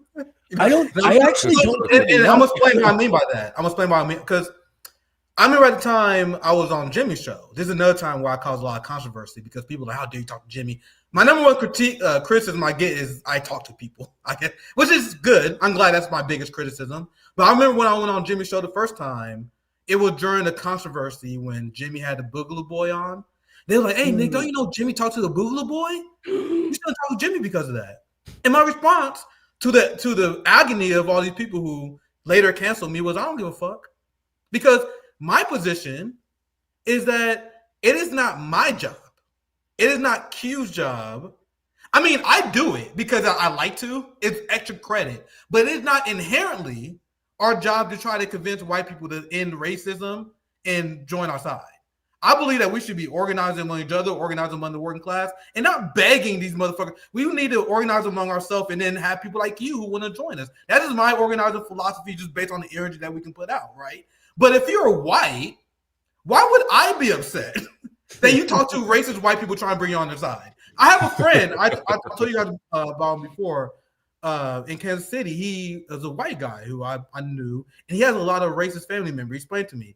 He used to get in drag out fights with these motherfuckers because he's a radical abolitionist, anti-imperialist. You know who I fuck with. He was a down ass white boy, but he was explaining to me how his family's racist as fuck. We live in Missouri, pretty common. You know what I mean? But he fighting with these motherfuckers in the trenches with these motherfuckers. Isn't that better than the white liberal who abdicates that? Who say, "Oh, well, I'm not gonna talk to racist white people. I'm not gonna engage with." No. I believe it's your guy's job. Yeah, exactly. Who's supposed to do that? Me? You think they're gonna listen to me? Get out of my face. I'm glad you guys get what I'm saying. That's why generally I'm never mad when Jamie talked to a boo. You guys supposed to talk. That's the racism. That's what your job is. That's who you're supposed to be talking to, bro. Yeah. This is, again, taking it back to intersectionality. This is why I get so mad at that ideology, because it's convinced white women that they are as oppressed as black people. It's convinced white women. It's convinced white women that they should not be talking to racist white men. It's like, that's your dad. That's your granddad. That's your cousin. Go talk to your fucking family. Don't make me have to do it. Get out of my I do it because I enjoy it. You want me to do the work for you too? Like, now one thing I do it because I enjoy doing. I'm trying to win over everyone I can. So I would engage the white working class, but I don't think it's our obligation. Racism is a white community problem, not a black problem. And a lot of people got it twisted. They believe that racism is something that black people got to solve. No, motherfucker, it's something that white people got to solve in their community. Yeah. So why would I get mad if white people organize with white people and bring them on a pro-Hamas position? Because as you guys said before, you guys don't condemn Hamas. 90% of white people out here condemning Hamas. If I got you guys talking to other white people and get them on our side, that's saving me some work. So why are once again, I would never understand why black radicals are upset about that. You guys are supposed to talk to white people. That's my position. And obviously, as you guys are doing right now, organized. I see the same white people that on over the weekend of October 7th, because remember this happened on the weekend. I see the same, and I know this because I know the usernames. I've got the screenshots and everything. The same ones that were claiming that Hamas was engaging in mass rapes, the same ones that believed that Hamas was beheading babies, the same one that believed that they were like going into the homes and massacring families. The same people who were saying that shit are the same ones who will turn around and get mad at you, me, or anybody else for talking to the wrong white person. It's like, nah, fix yourself. Fix your soul first. Don't worry about who I'm talking to. You need to be talking to them people. And the fact that I got to do it means that you're falling down on the job. You're at the same time, your ideology is so much more dangerous and poisonous than anything that these people are capable of. There's nothing the ACP has said or done that's anywhere near as dangerous as these people's complete willingness and credulousness and spreading those lies about what it was that Palestinian freedom fighters were doing during the Al-Aqsa flood operation. That's why I don't take any of them seriously. That's why when I get yelled at for talking to ACP members or giving credit to them for the good things that they've actually done, I don't give a fuck. You were the same people that fell for that Hasbara bullshit on October 7th. Why should I take you seriously? Exactly. And last thing I'll say, and we got to get super chats, is I saw that Hassan Piker dissed the ACP, for example. Hassan Piker's had Bernie Sanders on and gave him a tongue bath interview. Bernie Sanders, who's the exact person that Q's talking about. Bernie Sanders is an anti-Palestinian bigot who condemned Palestinian resistance, condemns Hamas, support Israel's right to defend itself. So it's okay for Hassan Piker to talk to a Zionist, but we can't talk to the ACP. You guys, I think that point you were making, Q, right? The hypocrisy to it. But no, I'll give you last thoughts, and we 90 minutes in, so we already do got to get super chats. But I'll give you last little thoughts. Yeah, I actually have a really interesting short story to tell. But Hassan Piker did more than just diss us on his stream.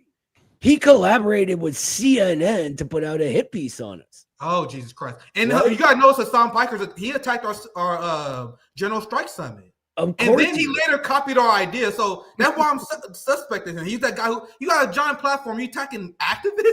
I'm sorry. If this dude has millions of dollars, if he isn't funding a whole bunch of stuff with that money, he's all talk, which is what I think he is. He's not for real.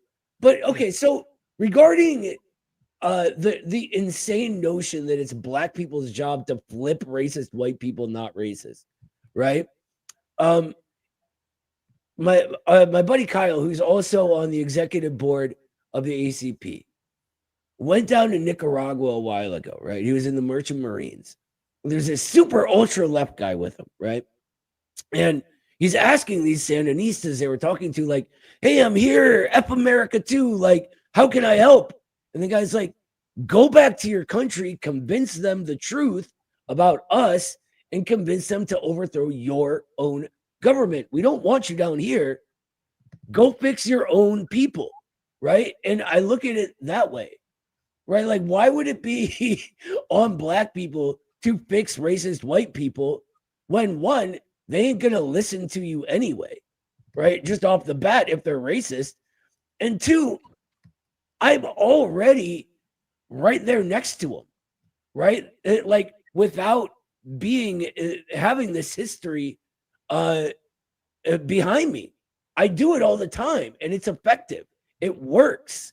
Like, I don't understand how people mix these up in their minds. I just don't.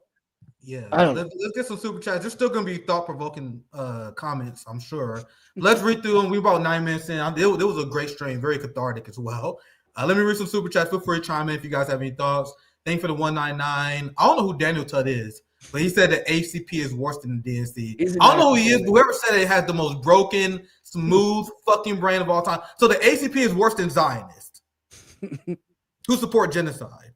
Like, get real. Like, this is what the rabid ACP people haters just be saying believe. shit to say. They rather organize with liberals instead of ACP. Like, I literally seen ACP haters organize with fucking liberals. Like, how do you like liberals more than you? How do you like liberals but hate other communists? That's just insane to me. But Q, I think you want to chime in. I didn't mean to cut you off. Sorry, bro. No, I was saying people just be saying shit to say shit. Like, you can't even take that stuff seriously. The DNC, the Democratic Party, votes to send arms and money to Israel. They're a political consultancy firm that exists to launder Zionist thought in the progressive American public. That's what they're there for. So that's whatever, man. People just say whatever the fuck comes out of their mouths. Yeah, I shouldn't be swearing this much. Just Ramadan. Let me put a clamp on that. Here's another thing, though. I think y'all are just. You guys should probably talk to Hassan and settle some of these quarrels. I would not know anyone. I promise you, Hassan won't talk to me. You know how many times we've tried and he ignores us? I promise you won't, man. Okay. I would. You know me though. I like to see people get along. I like to see, like, so even when people have differences, that we have common points that we can agree on and turn our attention towards the more important items and direct whatever power we have towards taking down the existing structures that oppress the working class. But hey, I get that. There's personality clashes. Not everyone's going to get along. On your point though, real quick. Yeah. Hassan smeared our General Strike Summit. So I know. I remember. Listen. I have a point. Okay. I responded to his tweet and I got as close to a ratio as you're gonna get to Hassan.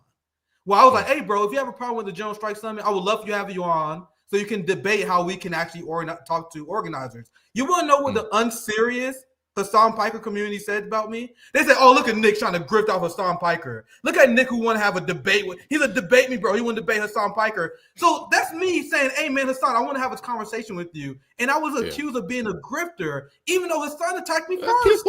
People in chats, there was some stuff that I saw was said in your chat about me that I think would normally make me upset, but it's just like, whatever. You can't control, you can't control what people say. Yeah, I agree. Trust me.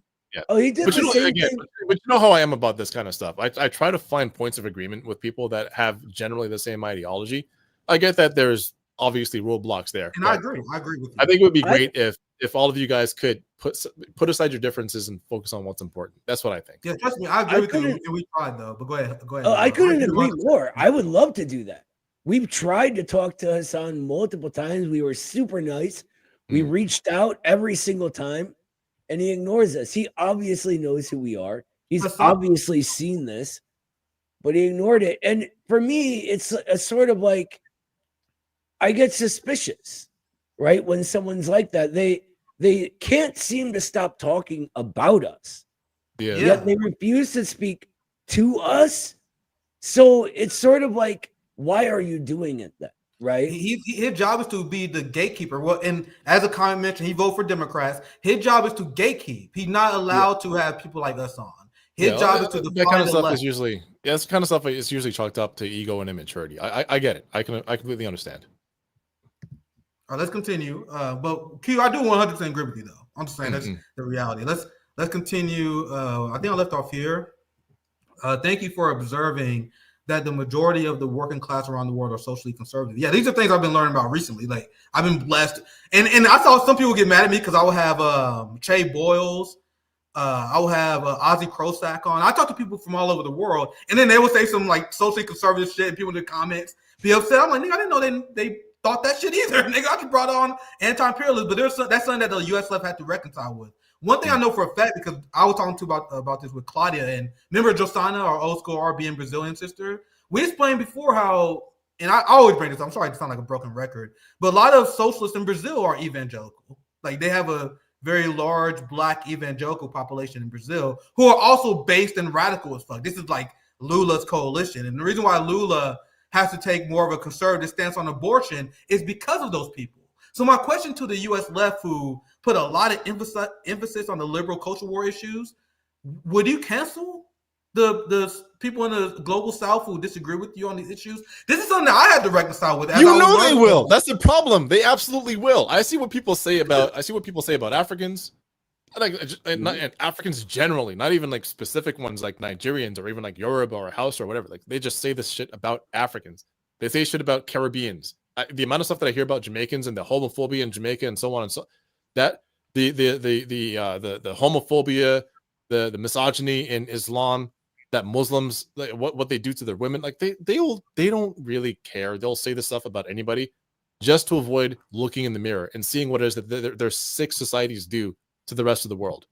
You know what? If you stopped messing with these cultures, I'm trying really hard not to swear here.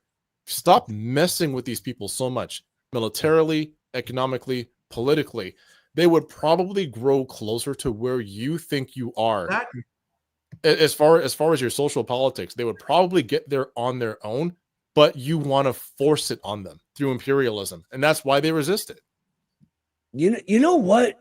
It really reveals something about these liberals, that they may say they're for anti-imperialism, they may say they're communists, they may plaster their entire presence online in hammers and sickles and every slogan you could ever think of. But at the end of the day, their red line is their liberal ideas, their wokeism, whatever you want to call it, because that, when it matters, is when they take a side. Here's another super chat on this topic. Once again, I told you guys the super chats are always thought provoking. They can lead to conversation themselves. Thanks for the $5 TN. All the officially Marxist countries are more socially conservative than Western conservatives who say communism is about pink hair and pronouns. Dude, you should see what our Russian friends say. They're like, what is happening in America? Yeah. I'm sorry, bro. Yeah, you know, we need like here's our point of solidarity. If we had like a communist movement against hair dye and septum piercings, we would get so far ahead so much faster. If we mobilized the working class against shitty piercings, we would get so much farther. Is reading Settlers some white people wish? I feel like white people reading Settlers, it's ideological BDSM. Like you really enjoy the punishment, don't you? You put on a pair of nipple clamps and just read that shit.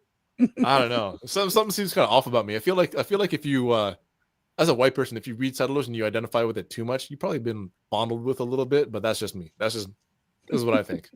Yeah, and like Zoya said, I see people in the chat say, does RBN support ACP? We support organizing. We support the potential of the working class. It's funny, and mostly I know you guys don't see all my smears, but I get hit with two attacks at the same time, what doesn't make sense. The partisans, the people who like Bernie Sanders, there's a lot of MAGA people who are saying this right now. They're like, Nick hates everybody. Nick hates everybody. Well, what politician do you like, Nick? Why do you critique? But what are yours? They will say that in one breath, and then another breath, they're like, Nick, why are you platforming this person? Why? I had look at the amount of people that we had on. Black Agenda Report. We had countless people, ACP on, we had Q on, we had countless organizers on show. And that's our number one focus, is uplifting people who does organizing, not the bullshit factionalism that we've seen among the U.S. left that I find deeply, and it's proven historically ineffective. But let's continue. I don't want to rant too much on that point. Thank for the $50, Justin B. Why aren't we trying to unite smaller parties? Green Party, PSL, ACP. People got upset because I was having Jill Stein and being close with Shama. People get upset at everything. I'm trying to form this anti-Zionist coalition, and so I'm like, all right, I'll have disagreements because I disagree with Shama on like her messaging about China, for example. But her anti-Zionism is in anti-imperialism. And we have so much more in common. I believe that we should organize among each other and have those conversations. Like I did, I asked Shama about her thoughts about China. That's what we should be doing. And this is a big problem with the left, and I reject this. And anyone who upset with me because of this, I'm more than happy to have your disapproval, because I view this idea of viewing platforming as a bad thing, conversation as a bad thing. I believe that has been extremely detrimental to the U.S. left, this bourgeoisie liberalism that affected people who got hammer and sickle profile pictures. You know what I mean? I can't abide by it. And there were so many people that like, oh my God, RBN, you really let me down. You got the ACP people on. Go fuck yourself. I don't want you. Like, you're a weak link. Like, I don't want people who believe in this liberal bullshit. And then to your point, that's what I'm calling for. I'm calling for people who are like-minded, who are opposed to empire. Let's come together. Let's have an organizing strategy. Let's learn from each other instead of treating politics like high school, which a lot of people do. But let me continue to comment. I didn't finish it. Why aren't we trying to unite smaller parties, Green Parties, PSL, ACP, all under one banner like the Republican? And once again, and this directly to, I see PSL people that are like, why the fuck you talking to ACP? Why the fuck aren't you? I have a lot of PSL people I follow. I talk to PSL people, and there were some of those people upset with me because I talk. Why the fuck aren't you talking to ACP?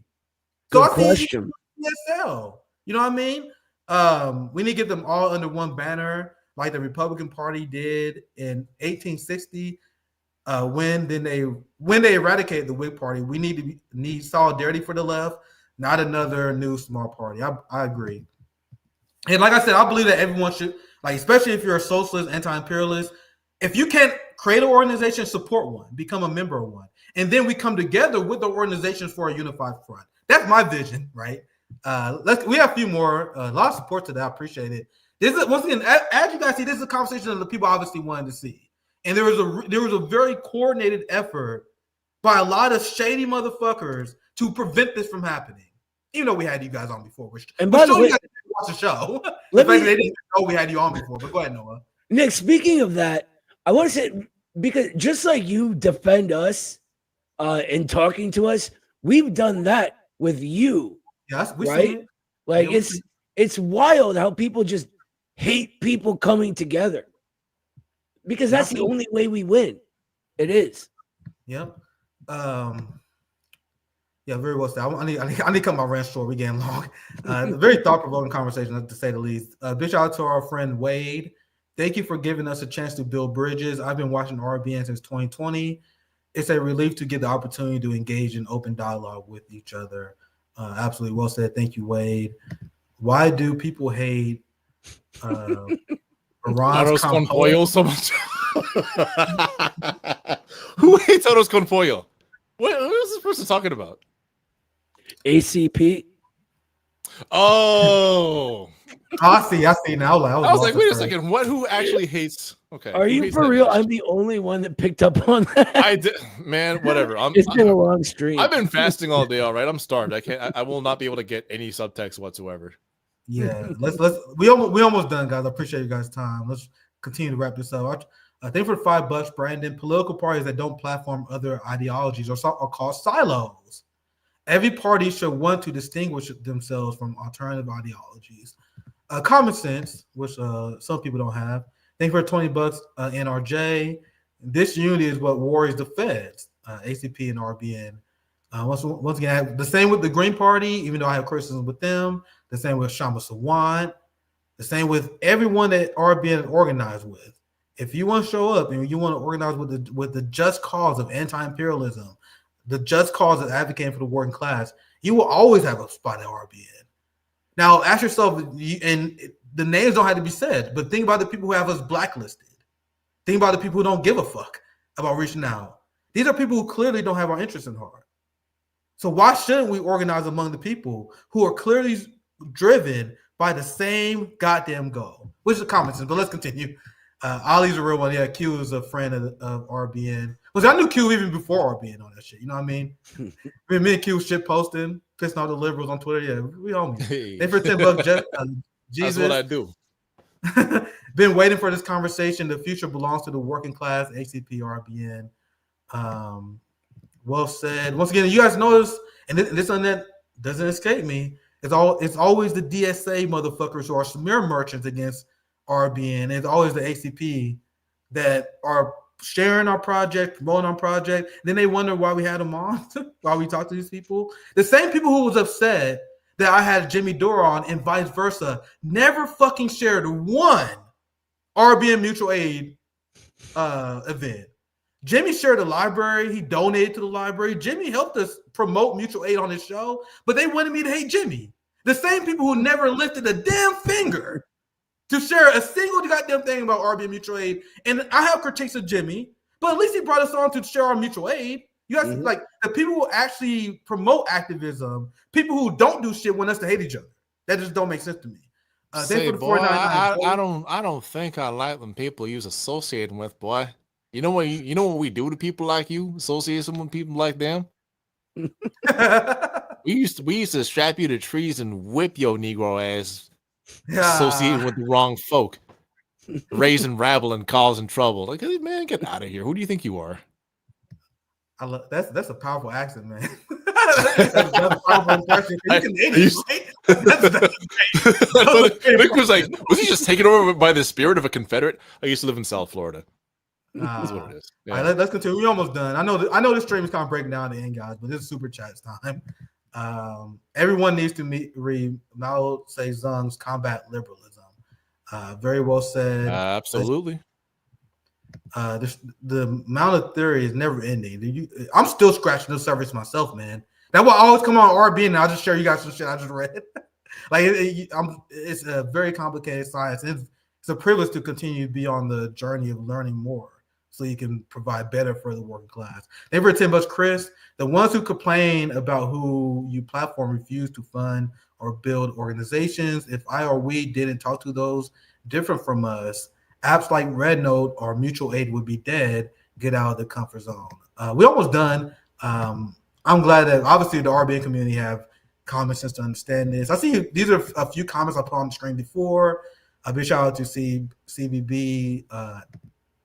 Abboy Z, yeah, I think we caught up. Let me go to the bottom. RBN and ACP are the future of the U.S. left. I surely fucking hope so, because right now, once again, it's the. I don't call out. I guess I call out his time because I'm jealous. I will admit it. I will come out. Other people do not. As if a million soy lips cried out in terror and were suddenly silenced. My God, this super chat caused at least 5 heart attacks. All I'm saying is I hope this is true, because the past is really abysmal. Yeah, that's what I'm saying. I go after Hassan because he is the most influential voice. You know what I mean? Mm-hmm. We need us to be that if we want to be successful, because the current status quo of who is listened to among the U.S. left has led us off a cliff. You know what I mean?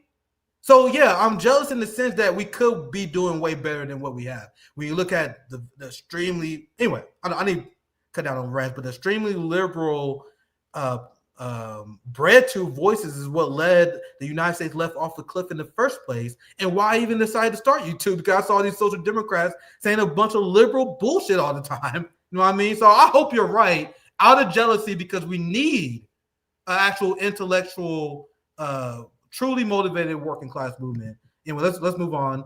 Leftists are sheltered and self-hating. Makes no sense. And I think we officially caught up here. I see these super chats. Let me go to the bottom. I saw a few more came in. Q's a real voice.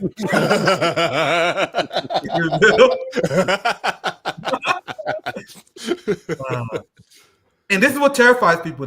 This is why some people was upset to see this happen, because we have more in common than we had differences. So people did not want to see me talk to ACP because they didn't want me to realize that. And they think I'm dumb.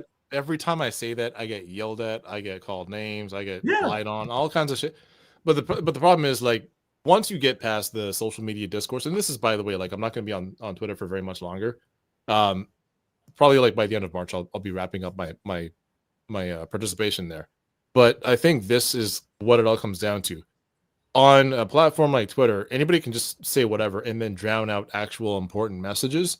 But when you have a place like this where we can actually sit down and have a conversation as adults, that's what people actually fear, because they can't engage other people this way. All they can do is sit down. I'm not going to say they're in the grandma's basement, because a lot of these people are actual grown adults, which makes it even more sad. Even worse. But that's all they can do is sit down and just talk mess from behind the screen, but they can't actually have an adult conversation. Very well. Go ahead, Noah, and we can wrap up after your thought, because that was a lot of super chat. Go ahead, Noah. I do a call-in show every Monday, and I'm always saying, you got a problem, I invite you on. Like, I'll give you priority over everybody else. Come and explain exactly what your problem is.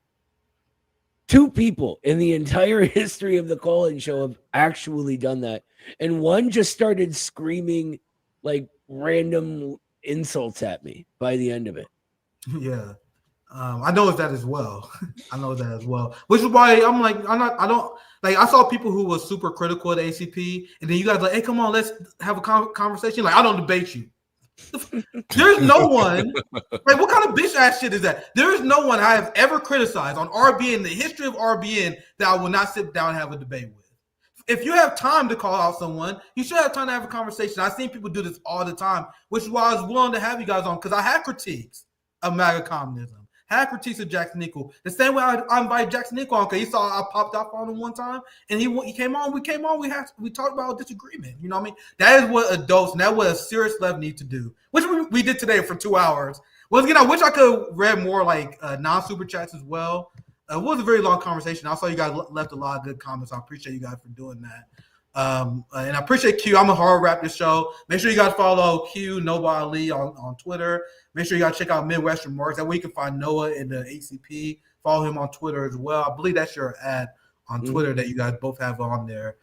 Tomorrow, I have Gorilla Pod on. Today was a lot of discussion about left organizing and what's going on in ACP. But you guys know my main thing now I'm focused on right now is especially covering the madness.